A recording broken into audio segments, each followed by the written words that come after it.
අයිබෝන් අද අපි කතා කරන්න යන්නේ අපේ සිලබස් එකේ අන්තිම chapter එක chapter 13. එතකොට මේක අපිට කතා කරන්න තියෙන්නේ new trends in ICT explores new trends and future directions of ICT. ඔක තමයි අපේ chapter එක. ඉතින් ඇත්තටම මේ chapter එක එහෙම මේ ලොකුවට මේ ගොඩක් වැදගත් වෙන theories කියලා එහෙම කතා කරන්නත් නෑ. මේකේ practical උත් නෑ. නමුත් මේ chapter එකේ හුඟක් දුරට තියෙන්නේ IT කියන එක අපිට මොන විදිහටද අද කාලේ තියෙන අපේ ව්‍යාපාර වලට එහෙම නැත්නම් එදිනෙදා ජන ජීවිතයට කොහොමද IT කියන එක පාවිච්චි කරන්න පුළුවන් සහ IT කොයි විදිහටද දියුණු වෙන්නේ කියන එක අර අපි ජෙනරලි කතා කරනවා නැත්නම් අපේ ජෙනරල් IT සම්බන්ධ ජෙනරල් නොලෙජ් එක වැඩි කරගන්න වගේ තමයි මේ chapter එක තියෙන්නේ. එහෙම නැතුව ලොකු theories ලොකු practical දේවල් මේ chapter එකේ නෑ. බොහොම පොඩි chapter එකක්. හැබැයි interesting දේවල් අපි ගොඩක් කතා කරනවා. ඉතින් මම මේ chapter එක කරන්න වැඩි වෙලාවක් ගන්නෙ නෑ. මොකද මේ chapter එක ඕනවට වැඩිය discuss කරන්න ගියොත් මේක එපා වෙනවා. ඒක නිසා මේකේ තියෙන key points ටික මම discuss කරනවා. සම්පූර්ණ chapter එක cover කරනවා.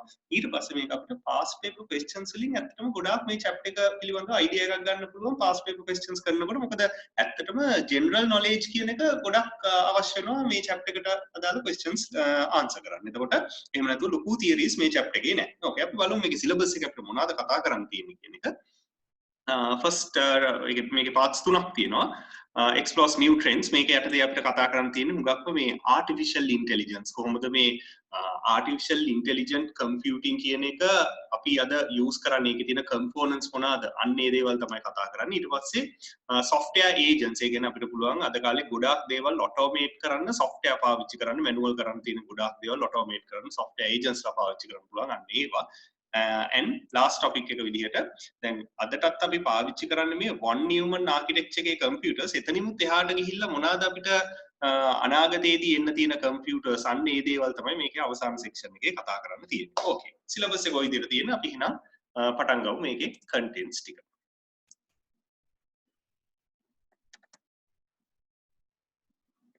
Okay. ඉස්සෙල්ලාම අපි කතා කරනවා මේ ubiquitous computing කියන එක. සරලව කියනවා නම් මොකද්ද මේ කියන්නේ sensors everywhere. දැන් අපි සාමාන්‍යයෙන් හිතන්න සරල උදාහරණයක් ගත්තොත් අපි කම්පියුටරේට හැම දෙයක්ම ට්‍රැඩිෂනලි ගත්තොත් එimhe කම්පියුටරේට හැම දෙයක්ම ඇඟිල්ලෙන් ඇන ඇන කියන්නේ නැහැ. අපි කීබෝඩ් එක යූස් කරන්නේ ඒකට ඉතින් ඇඟිල්ලෙන් ඇන ඇන තමයි කම්පියුටරේට හැම දෙයක්ම කියන්නේ. මවුස් එකටත් එහෙම තමයි මවුස් එක මූව් කරනවා මවුස් එක ක්ලික් කරනවා. ඒ වගේ අපි කම්පියුටරේට වෙනම ඉන්ස්ට්‍රක්ෂන්ස් දෙන්න ඕන කම්පියුටරේ තියෙන traditional input methods input hardware හරහා. ඔක තමයි සාමාන්‍ය මෙතඩ් එක අපි computer එකක interact කරන. එතකොට computer එකේ traditional output devices ඒ කියන්නේ monitor, speakers වගේ ඒවායින් අපිට output එක හම්බ වෙනවා. එතකොට අපි computer එක වැඩ කරනවා කියන්නේ මොකද්ද? වෙනම ඒක ඉස්සරහා ඉඳගෙන වෙනම ඒකට කැප වෙලා වැඩ කරන්න ඕන. නමුත් මේ sensors everywhere එහෙම නැත්නම් ubiquitous computing කියන concept එකේදී කියන්නේ අපි computer එකේ වැඩ කරනකොට එහෙම විශේෂ කැපවීමක් දක්වන්නේ නැහැ. අපිට අවශ්‍ය දේ ඔටෝමැටිකලි කම්පියුටරෙන් සෙන්ස් කරලා ඒ අවශ්‍ය දේ කරනවා. මේකට සරලම උදාහරණයක් කියන්න. දැන් අපේ ස්මාර්ට්ෆෝන් එක ගත්තොත් මේ කම්පියුටරයක් විදිහට අපිට සලකන්න පුළුවන්. එතකොට දැන් අපිට කෝල් එකක් ආවම හරි අපි කෝල් එකක් ගත්තම හරි ෆෝන් එක කනේ තියෙනකොට ඔටෝමැටිකලි ඕෆ් වෙනවනේ ස්ක්‍රීන් එක. බැරි වෙලාවත් ඒක ඕෆ් නොවුනොත් මොකද වෙන්නේ? කනත් එක්ක කන ටච් වෙලා ස්ක්‍රීන් එකේ එක එක ඒවා එවිලා සමහර විට දෙවෙනි ලෝක යුද්ධෙත් පටන් අරන් තියෙන පුළුවන් කෝල් එක කරනකොට. මොනවා වෙනවද දන්නේ නැහැ. මොකද අරක ටච් වෙන ගානේ එක එක ඒවා ෆ්‍රෙෂ් වෙනවා. අන්න ඒකට තමයි ඔටෝමැටිකලි ස්ක්‍රීන් එක ඕෆ් කරන්න සෙන්සර් එකක් දීලා තියෙන්නේ. ඒක තමයි ප්‍රොක්සිමිටි සෙන්සර් එක. කනට ලං කරනකොට හරි ඇඟේ කොහේ හරි ලං කරනකොට ඔටෝමැටිකලි ස්ක්‍රීන් එක ඕෆ් වෙනවා. දැන් බලන්න ඕක ඔටෝමැටිකලි සෙන්ස් කරලානේ කරේ. ඕක විශේෂයෙන් බටන් එකකින් අපිට කරන්න තිබ්බනම් අපි ඒ වෙනුවෙන් වෙනම කැප වෙලා ඒ බටන් එක ඔබලා ඒ වැඩේ කරගන්න ඕනේ. එතකොට මේ අපි අමතර වෙහසක් ඒකට දරන්න ඕනේ. සමහරට ඒක අමතක වෙන්නත් පුළුවන්. නමුත් සෙන්සර් එකකින් කරනකොට එහෙම වෙන්නේ නැහැ. ඊළඟට අපි අද කාලේ ෆෝන් එකෙන් ගේම් එකක් ප්ලේ කරනකොට වාහන කාර් රේසින් ගේම් එකක් ප්ලේ කරනවා නම් වාහනේ හරවන්න අපි විශේෂ බටන් ඔබන්නේ ෆෝන් එක ඇල කරනවා. එතකොට ඒකේ ජයිරෝ කියන සෙන්ස් එකෙන් ඒවා සෙන්ස් කරනවා. ඇක්සලරෝමීටර් එකෙන් ඒවා සෙන්ස් කරනවා. එතකොට අන්න ඒ වගේ ඔටෝමැටිකලි සෙන්ස් කරලා තමයි ගන්නෙ. නමුත් කීබෝඩ් එකෙන් තාමත් අපි ගේම් එකක් ප්ලේ කරනවා නම් වාහනේ හරවන්න ඇරෝ කීස් වගේ ඒවා ප්‍රෙස් කරන්න ඕන. එතකොට ඔය ubiquitous computing කියන්නේ අන්න ඒවා. දැන් තව උදාහරණයක් ගත්තොත් දැන් අපිට හයිවේ එකකට ඒ කියන්නේ එක්ස්ප්‍රස් වේ එකකට ඇතුල් වෙනකොට අපි ටිකට් එකක් ගන්නවා එළියට යනකොට පේමන්ට් එකක් කරනවා. දැන් උතන ඩිලේ එකක් තියෙනවනේ තැන් දෙකේම. ලෝකෙ දියුණු රටවල් මම හිතන්නේ ලංකාවෙත් සමහර තැන්වල ඒක ඉම්ප්ලිමන්ට් කරලා තියෙනවා. වාහනේ පොඩි සෙන්ස් එකක් හයි කරලා තියෙනවා. ඒ සෙන්ස් එකෙන් ටක් ගාලා ඩිටෙක්ට් කරනවා මොන වාහනේද ගියේ කියලා කෙලින්ම අපිට පුළුවන් ඒකට ඕන නම් බැංක් account එකක් ලින්ක් කරලා තියෙන අපේ ක්‍රෙඩිට් කාඩ් එකක් ලින්ක් කරලා තියෙන ටක් ගාලා සල්ලි කැපෙනවා ඒක. එතකොට අපිට තියෙන්නේ එතන entrance එකෙන් යන්නයි එන්නයි විතරයි නවත්ත slow කර කර ඉන්න ඕනේ. ඒව තමයි ubiquitous computing කියන්නේ. එතකොට ubiquitous computing is a paradigm in which the processing of information is linked with each activity or object as encountered. Automatically ඒව sense කරලා process කරනවා.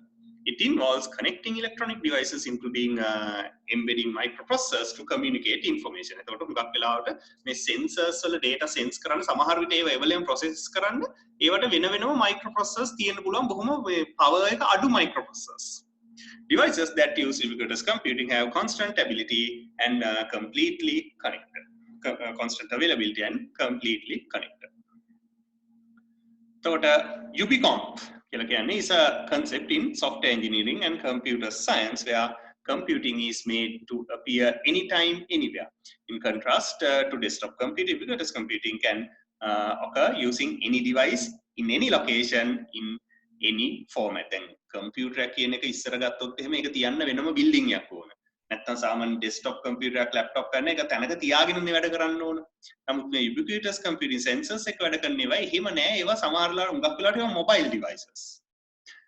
A user interacts with the computer, which can exist in many different forms, including laptop computers, tablets, terminals, in everyday objects such as a fridge or pair of glasses. Then ඒ වගේ ගොඩාක් දේවල් එක්ක මිනිස්සු interact කරනවා. ගොඩාක් computing devices අද කාලේ තියෙනවා.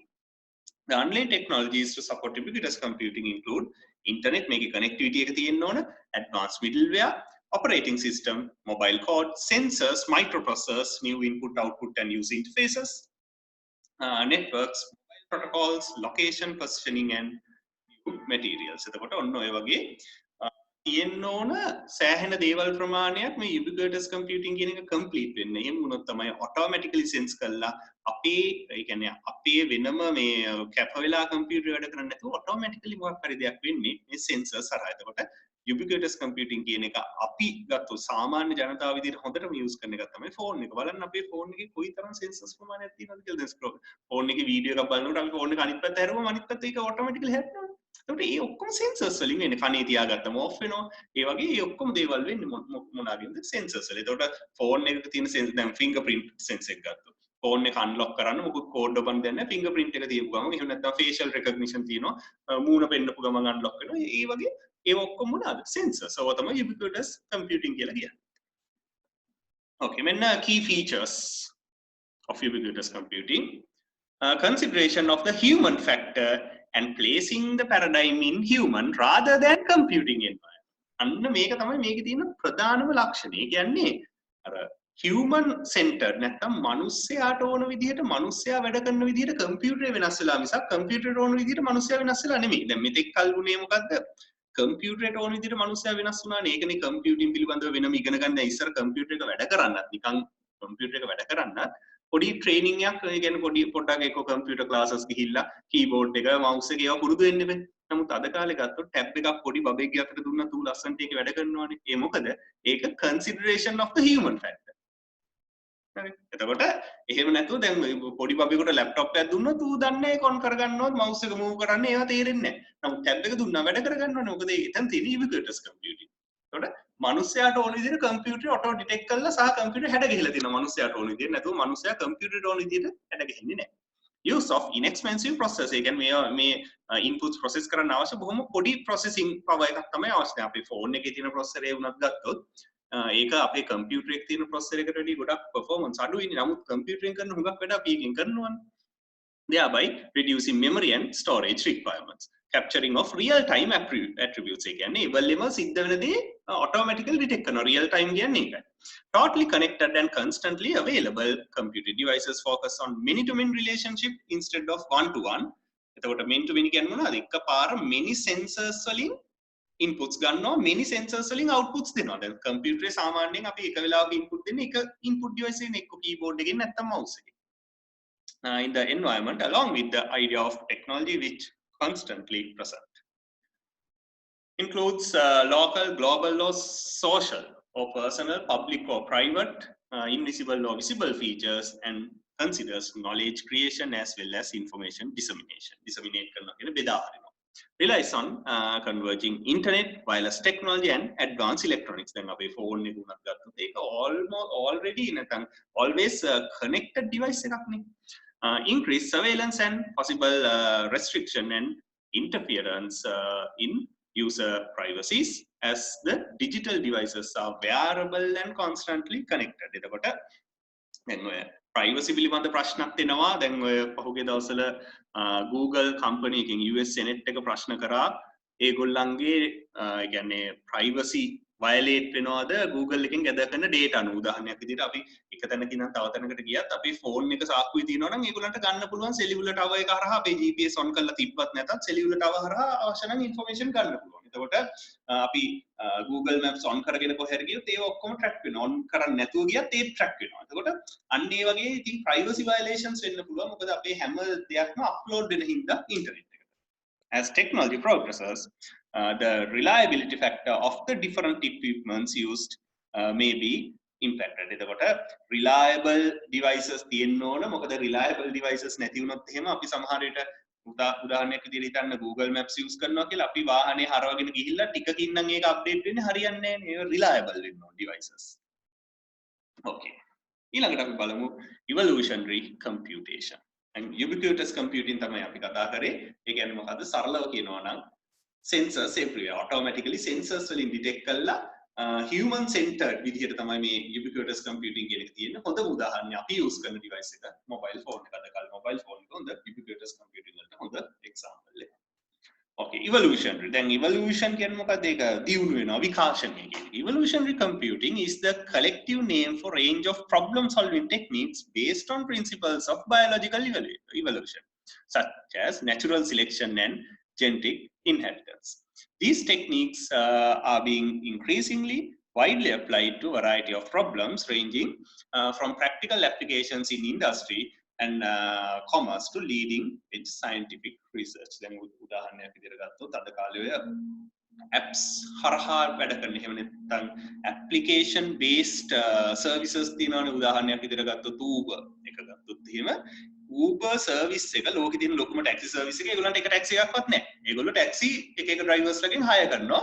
passengers ලා app එක හරහා ඒ drivers ලා එක්ක connect වෙලා order එකක් ඒ කියන්නේ taxi එකක් order කරලා ඒක නැකලා යනවා. ඒගොල්ලෝ කරන්නේ අර transaction එක process කරන එක විතරයි Uber එකෙන් කරන්නේ. නමුත් ඒ එතන transaction එක process කරන එක drivers ලට hires දෙන එක passengers ලට hires ඒ කියන්නේ drivers ලා select කරලා දෙන එක ඒව ඔක්කොම වෙන්නේ program එකකින්.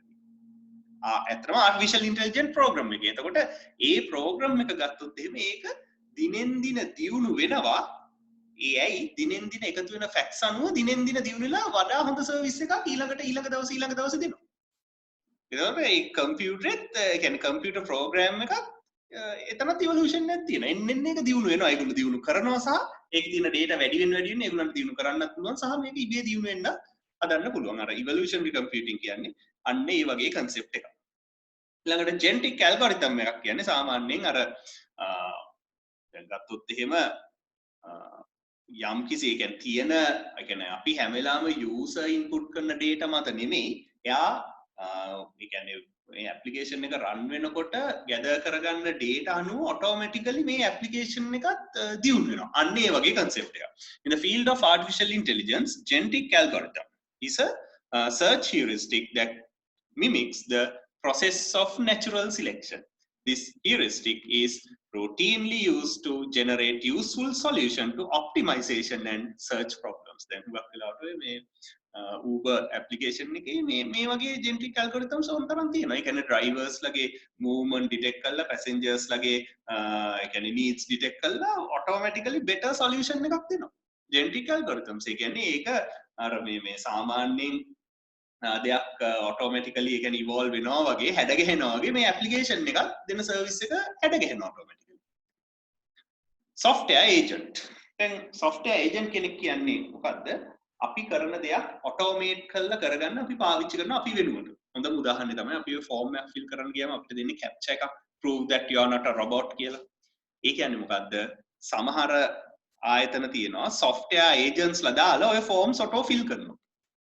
අන්න ඒක නවත්තන්න තමයි අර captcha එකක් දීලා තියෙන්නේ. අපි මේ software agent කෙනෙක් නෙමෙයි. දැන් robot කියලා අදහස් කරේ මොකද්ද?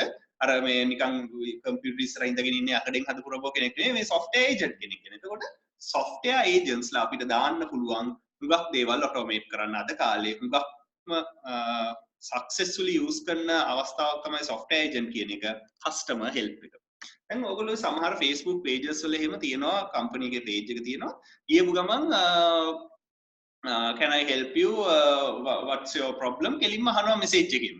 ඒ අහන්නේ software agent කෙනෙක්. ඊළඟට අපි අහන ප්‍රශ්නේ අනුව එයා උත්තර දෙනවා. ඒත් software agent කෙනෙක්ව තමයි දෙන්නේ ඇත්ත මිනිස්සෙක් නෙමෙයි. ඒකට සමහර දේවල් තියෙනවා. ඒ software agent ගාව හරියට උත්තර නැති වුණාම එයා ගැලපෙන්නේ නැති ආන්සර් එකක් දෙන ඒවාක් තියෙනවා. ඒකෙන් තේරෙනවා මේක software agent කෙනෙක් කියලා. එහෙම නැත්නම් software agent කෙනෙක් කියන්නේ අපි දෙන request ඒ කියන්නේ අපි දෙන instruction අනුව අපි වෙනුවෙන් වැඩ කරනවා.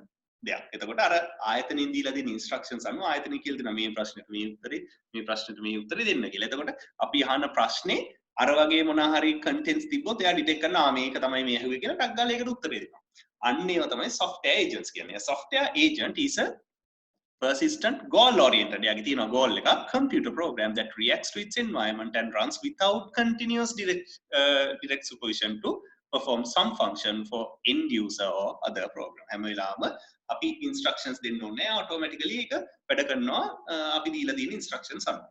Some but not all software agents have user interface. සමහර software agents තියෙනවා user interfaces. තියෙනවා සමහර ඒවාට user interfaces නැහැ. A software agent is a computer analog of an autonomous robot. එතකොට අර computer pro නැත්නම් මොකක් හරි මේ software version එක robot කෙනෙක්ගේ software version එක තමයි software agent කෙනෙක් කියලා කියන්නේ සරලවම කියනවා. එතකොට software agents ට user interfaces තියෙන්නත් පුළුවන්. ඒ කියන්නේ user instructions දෙන්න. එහෙම නැතුව එයා තනියම වැඩ කරන ඒවා වෙන්නත් පුළුවන්. Software agents represent an evolutionary step beyond conventional computer programs. අද කාලේ හුඟක් ආයතන software agents ලා පාවිච්චි කරනවා මොනකටද? help desk එකට. customer help එකට customer service එකට හුඟක් වෙලාවට software agents ලා පාවිච්චි කරනවා. ඒ වගේම තමයි අපි හිතමු දැන් මොනවා හරි දෙයක් search කරන්න ලොකු database එක මොනවා හරි දෙයක් search කරන්න software agents ලා use කරනවා. දැන් YouTube එකෙන් software agents ලා වුණ තරම් use කරනවා. අපි වීඩියෝ එකක් upload කරාම copyright issues තියෙනවද කියලා බලන්න. ඒගොල්ලන්ගේ database එකේ තියෙනවත් එක්ක check කරලා බලන. ඒ වගේ software agents ලා හුඟක් තැන්වල පාවිච්චි කරනවා. මිනිස්සු විසින් කරන දේවල් automate කරගන්න. Software agents can activate and run themselves. අර නිකන් තනියම ඒවා වැඩ කරන්න පුළුවන් automatically, not requiring input from or interaction with the human user. Software agents can also initiate, oversee and terminate other programs. ඒ කියන්නේ අර virus කියන්නේ එක්තරා විදිහක software agents ලා තමයි. Or agents including applications and online intelligent agents. Among many other applications, software agents conduct target internet searches. එතකොට මොනවා හරි දෙයක් ඉන්ටර්නෙට් එකේ සර්ච් කරන්න ඕන නම් අපිට එක එක page එකට ගිහිල්ලා බල ඒ facts එකතු කරන්නේ නැතුව අපිට software agent කෙනෙකුට ඒක බාර දීලා එයා facts ටික එකතු කරලා save කරනවා. එතකොට computer check and prioritize incoming email. හුඟක් වෙලාවට software agents ලා use කරනවා. අද කාලේ හුඟක් email companies වලින් බලන්න සමහර emails ආවම ටක් ගාලා අපිට කහ පාට star එකක් දාලා පෙන්නනවා මේක important කියලා. කොහොමද එයා important කියලා detect කරේ? මීට කලින් ඒක අපිට important විදිහට අපි ඒකට react කරලා තියෙනවා. අන්න ඒකයි. automatic spam detection. ඒවත් software agents ලා හරහා අද කාලේ වෙන්නේ. test new computer games. මේකත් හොඳම උදාහරණයක්. computer game එක test කරන්න මිනිස්සුයෙකුට දෙනවට වැඩිය ඉස්සෙල්ලම software agent කෙනෙකුට දෙනවා. එයා හැම විදිහකටම test කරලා බලනවා. ඊට පස්සේ තමයි මිනිස්සු දාලා test කරන්නේ. ඒ කියන්නේ කොහොමද මේකේ තියෙන errors මොනවද කියලා බලන්න. software testing වලට software agents ලා use කරන්න පුළුවන්. මේ තියෙන fill out e-forms, form filling වලට use කරන්න පුළුවන්. Conduct online job searches. Synchronize social networking profiles. So social networking වල software agents ලා හොඳටම use කරනවා. Assemble customized news reports and finding good deals in e-commerce. එතකොට උඟක් වෙලාවට e-commerce වලදී අපි මේ කතා කරා. අපි එක product එකක් search කරාම similar products අපිට ටක් ගාලා ගෙනල්ලා දෙනවා ඊට පස්සේ උනා. ඒ මොනවාද? agent කෙනෙක් search කරලා තමයි ගෙනත් දෙන්නේ. Okay.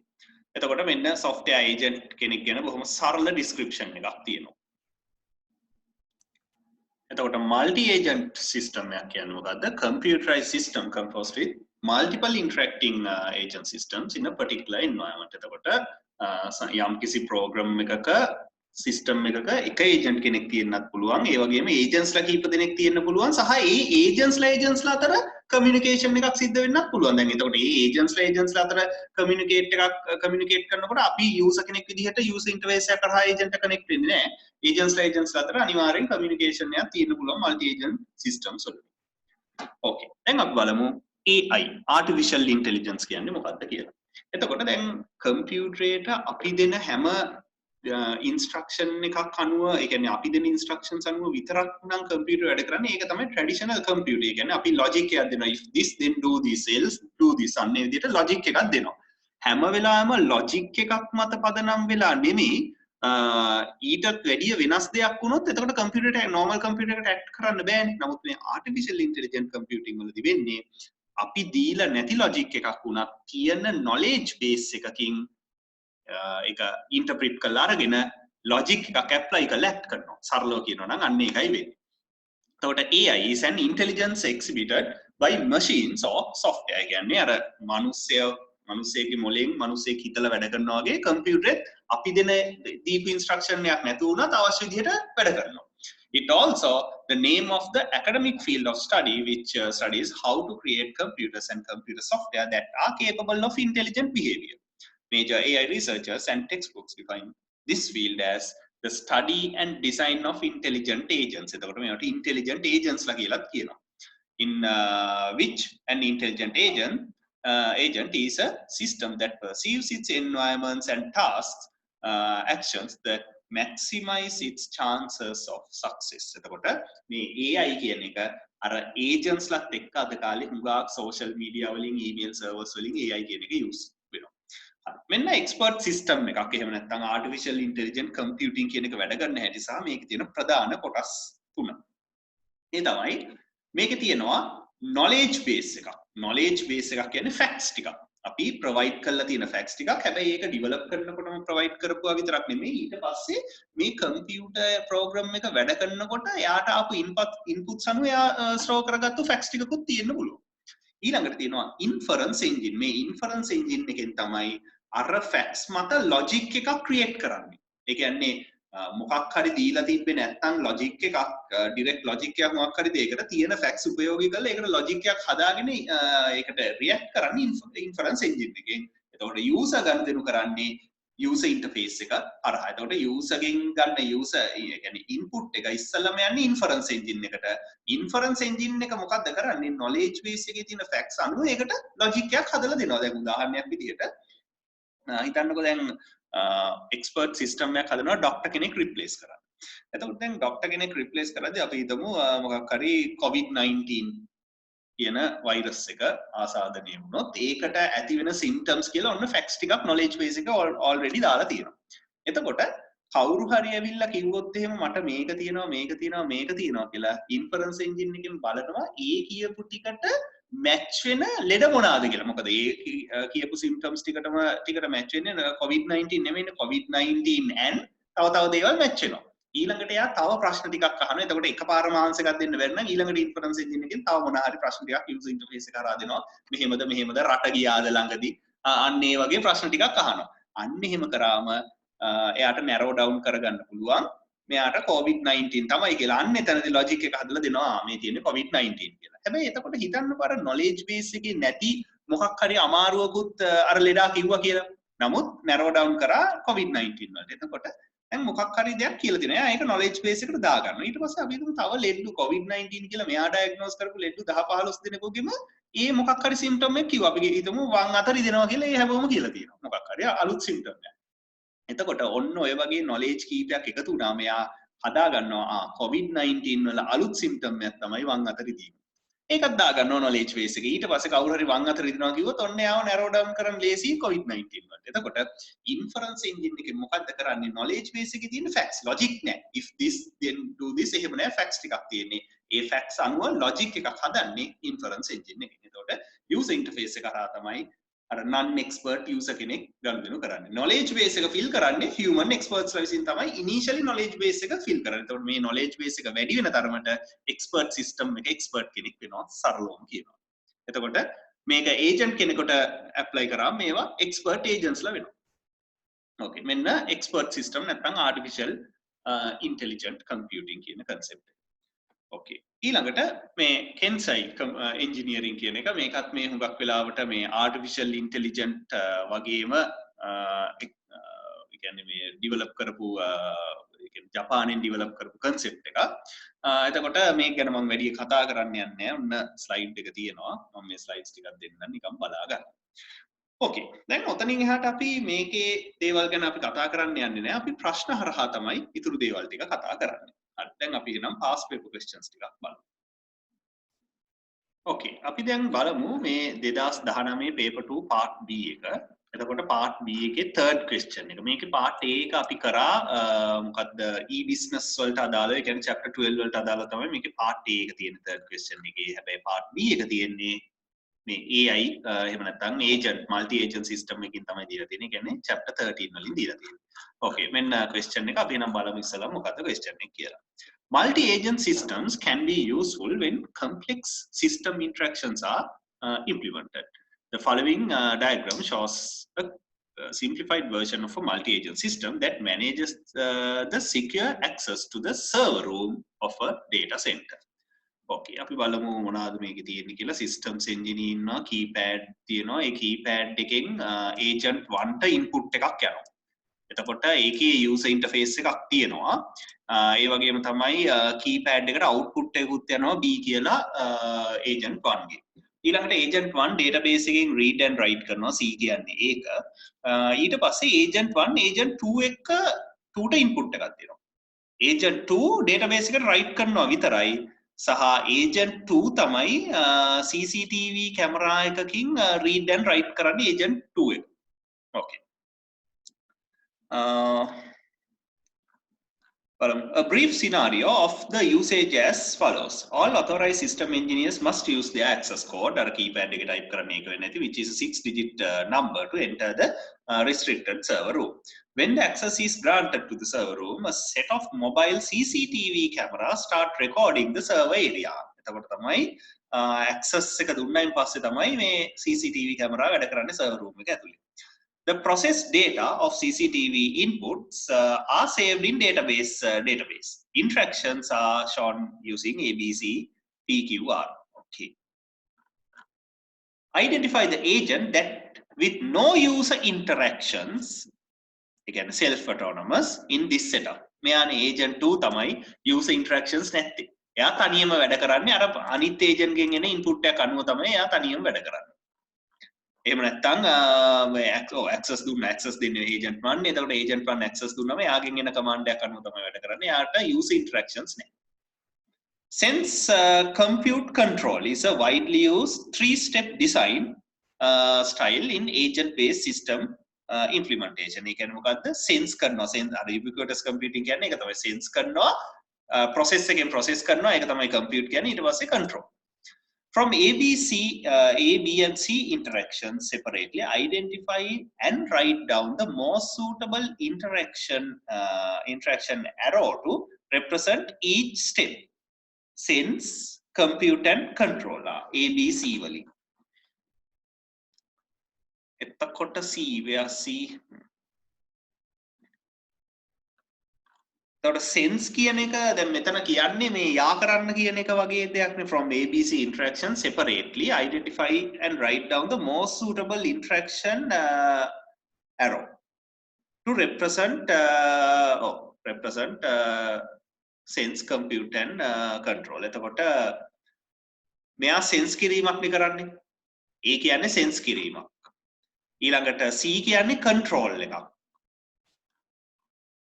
ඊළඟට computation එකටනේ C අවශ්‍ය වෙන්නේ database එකෙන් තමයි අදාළ comparison එක කරන්නේ. මෙතන comparison එකක් කරන්නේ මේ දාපු key code එක හරිද කියලා database එකෙන් check කරලා බලන එකට මේ agent run කරන්නේ. එතකොට මේක තමයි compute කියලා ගන්න වෙන්නේ. ඔව්. එතකොට C කියන්නේ compute, A කියන්නේ sense and B කියන්නේ control. C and R interaction links are shown for two directions. Explain the reasons for duplex links for C and R interaction links are shown for two directions. Explain the reasons for duplex links for both C and R interactions separately. Okay, let's see C and R. C. Then because agent 1 needs to input the user input password or password to the database, and agent 1 need to compare the password with the existing password. එතකොට එතනදී read කිරීමක් සහ write කිරීමක් දෙකම කරන්න ඕන keypad එක හරහා. එතකොට read and write කියන එක අවශ්‍ය වෙන්නේ ඒකයි. එතකොට අනිත් එක මොකද්ද මෙතන දීලා තිබ්බ R. Yes, agent 2 should send the command to camera to activate, and agent 2 should receive the video data from the camera. ඒකයි ඒක duplex වෙලා තියෙන්නේ. Okay. එතකොට අන්නේ reasons සඳහා තමයි මේ දෙක duplex වෙලා තියෙන්නේ. Interaction A can seen as a user to agent interaction. Yes, identify the agent to agent interaction and explain the operational use of that interaction. එතකොට agent to agent interaction එක මොකද්ද? P. After validating the password, agent A will send agent 2 to activate the cameras. එතකොට send a signal to agent 2 to activate the cameras and record the scene. එතකොට ඒක තමයි P වලින් වෙන්නේ. ඒක agent to agent interaction එක. Give one reason as to why the CCTV inputs are sent to the database through agent 2 instead of sending directly. So agent 2 can control and apply some filtering, so somehow agent 2 can control the recorded video and then send to the database after controlling or after processing. So agent 2 can process the data. So directly database it's just recording, but agent 2 haraha giyot agent 2 can process the data and send to the database.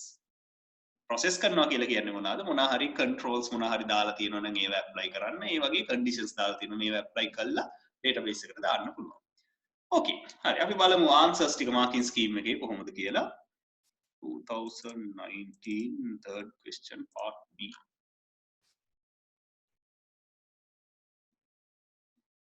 part A කනේ. අනේ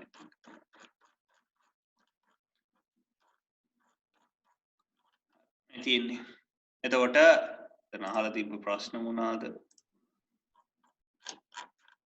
Identify agent with no user interaction, agent 2. ඊළඟට මේ තියෙන sense A, compute C, control B. compute එක C එකට දාලා තියෙනවා. බලන්න compute C, control O. දැන් මෙතන output හරිනේ අපි එහෙමද ගත්තේ. ඔව් මේක compute. ඔව් අපි මේ විදිහටනේ ගත්තේ. ඔව් compute එක C, control එක B. ඔව් එහෙමනේ ගත්තේ. හරි ඒක හරි. සාමාන්‍යයෙන් read and write එකක් වෙනවනේ. එතන compute වීමක් තමයි වෙන්නේ. output එක තමයි සාමාන්‍යයෙන් control කියන්නේ. input එක තමයි sense එක කියන්නේ. ඊළඟට මේ මොකද්ද තුන්වෙනි එකේ අහලා තිබ්බේ duplex connections තියෙන්නේ ඇයි C and R වල කියලා. එතකොට database read and write operation, camera input feed and camera control commands. yes ඒක අපි ඒ විදිහටම කිව්වා. මේ තියෙන්නේ අර මේක අහලා තිබ්බ අර agent 1 ගේ නම් agent 2 ට යන්නේ යන මේවා එක මොකක්ද කියලානේ agent to agent interaction and explain one operation. එතකොට agent 1 informing agent 2 to operate. agent 1 is informing agent 2 to operate. ඊළඟට CCTV raw data input need to be processed. එතකොට අර process කරන්න තමයි හැම වෙලාවෙම agent කෙනෙක් කරා යන්නේ before storage in DB. process allows data reduction, annotations and other value added functions. so filtering ඒ ඕන දෙයක් දාන්න පුළුවන්. දැන් හරිම ලේසි ලකුණු ගන්න 1 2 3 4 5 6 7ක් ලකුණු 7ක් තියෙනවා. දැක්කද? කොයිතරම් ලේසිද ලකුණු ගන්න කියන්නේ. okay. එතකොට හැම වෙලාවෙම ප්‍රශ්නයක උත්තර ලියලා ඒක මාකින් ස්කීම් එකත් එක්ක බලන්න හරිද කියලා. එතකොට දැන් අපි බැලුවා අපි දීපු උත්තර ටික හරියට තිබ්බා. ඕකේ දැන් අපි තව අවුරුද්දක පේපර් එකක් බලමු 2018.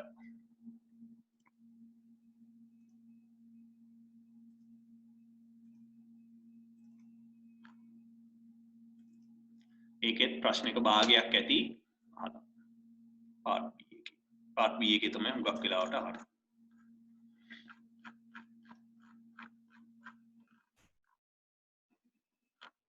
මේ තියෙන්නේ ඒකෙත් තුන්වෙනි ප්‍රශ්නේ part B තමයි අහලා තියෙන්නේ. Consider the following figure which shows a simplified view of a multi-agent system. Answer the following question by studying the above figure. දැන් මොනවද තියෙන්නේ? user application එකක් එක්ක interact කරනවා agent A එක interact කරනවා. එතකොට agent A ට user interface එකක් තියෙනවා. agent A application එකත් එක්ක read and write දෙකම කරනවා interact කරනවා and agent B එකත් interact කරනවා. agent B direct communication එකක් නෑ user එක්ක. Answer the following question by okay. A software agent may or may not have a user interface. Yes, agent 2 doesn't have a user interface. Do you agree with the above statement? State a reason referring to the above figure. Yes, agent 2 doesn't have and does not need a user interface because agent 2 is not directly accessed by the user. It will be accessed through agent A. එච්චරයි අයියෝ පොඩි ප්‍රශ්නයක් අහලා තියෙනවා. B වල. හරි අපි බලමු ලකුණු කීයක් දීලා තියෙනවද සහ ආන්සර් එක මොකක්ද කියලා.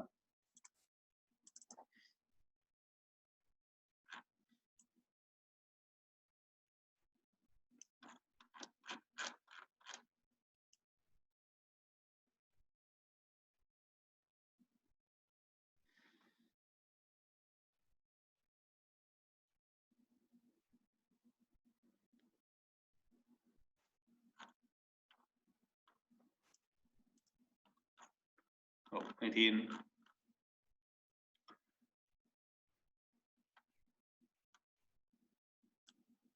ඒක agent to agent communication එකක් තියෙන්නේ. So does not need a user interface. ලකුණු දීලා තියෙන ඔක්කොම එකයිද දීලා තියෙන්නේ. ඔව් එකයි නෑ ලකුණු හතරක් දීලා තියෙන ඔක්කොම ලකුණු හතරක් දීලා තියෙනවා. explain කරලා තියෙනවා නම් ඔව් ඒ විදිහට තමයි තියෙන්නේ. ඕකේ. 2017ත් අපි බලමු. මම හිතන්නේ ඒකත් බැලුවම ඇති.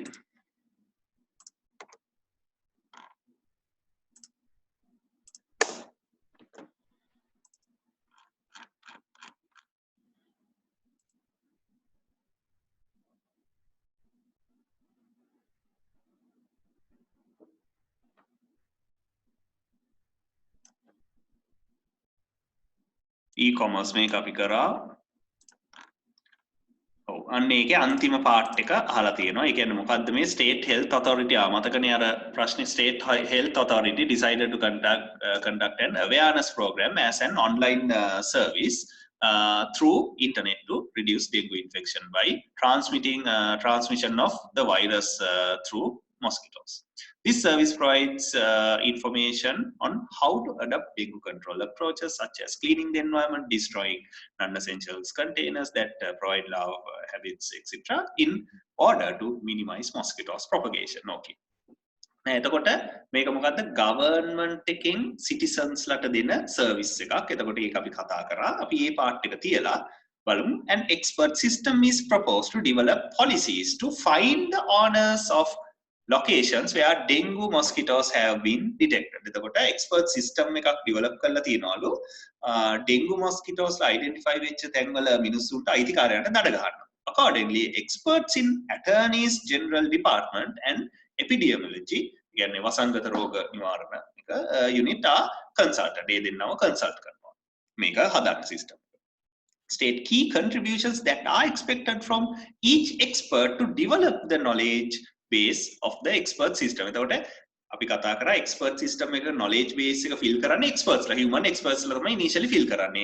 The contribution of one expert should be input to the decision making process of other expert. එතකොට දැන් මේ දෙන්නගෙන් කාගෙන්ද Attorney General's Department and Epidemiology මේ දෙන්නගෙන් ගන්න තියෙන්නේ මොනවාද? Attorney General ගෙන් ගන්න තියෙන්නේ maximum possible fine for such owners and imprisonment criteria. අන්නේ ඉන්පුට්ස් ගන්න පුළුවන්. දැන් දඩයක් ගහනවා නම් ගහන්න පුළුවන් උපරිම දඩේ නීතිය අනුවට නීතියට අනුව එතකොට අන්න ඒක ගන්න ඕන. Epidemiology එකෙන් ගන්න මොනවාද? How to detect that they provide some ground for dengue mosquitoes. එතකොට මේකේ සහ what are the consequences of spreading these virus or something like that. එතකොට ඒවා තමයි epidemiology එකෙන් ගන්න ඕනේ. එතකොට වසංගත රෝගකින් ගන්න ඕන how to prevent dengue breeding places and how to find dengue mosquitoes. attorneys general එකෙන් ගන්න ඕන what is the maximum fine for such owners. Okay, අපි ඒකෙත් answers ටික බලමු. ඒකෙත් පොඩි කෑල්ලක් කාලා තිබුණා. මම හිතලා ලකුණු 4ක් විතර දෙනවා ඇති. 2017 තුන්වෙනි ප්‍රශ්නේ. මේ පාඩේ to prepare fine calculations mechanism according to the identifier's place. Control division to develop formula to measure criticality of the identified place related to dengue breathing. මේ දෙක තමයි මේ දෙන්නගෙන් ගන්න ඕන ඉන්පුට්ස් දෙක දීලා තියෙන අර ලකුණු පහක් දීලා තියෙනවා. මේ දෙක. ලොකු ලකුණු ගණනක් හම්බ වෙනවා මේ ප්‍රශ්නෙට. හරි එහෙනම් දැන් ඔයගලන්ට තේරෙනවා මේ chapter එක මෙතනින් ඉවරයි. මේ chapter එකේ තියෙන මේ වීඩියෝ එකත් බලලා මේ අපි අවුරුදු 3ක ප්‍රශ්න කතා කරා ඒකත් බලලා ඊතුරු අවුරුදු වලත් ප්‍රශ්න බලන්න. ඊට පස්සේ ඔයගලන්ට questions අහන්න පුළුවන් WhatsApp or Zoom හරහා අද හවසම ප්‍රශ්න අහන්න පුළුවන් ඔයගලන්ට. Okay, thank you.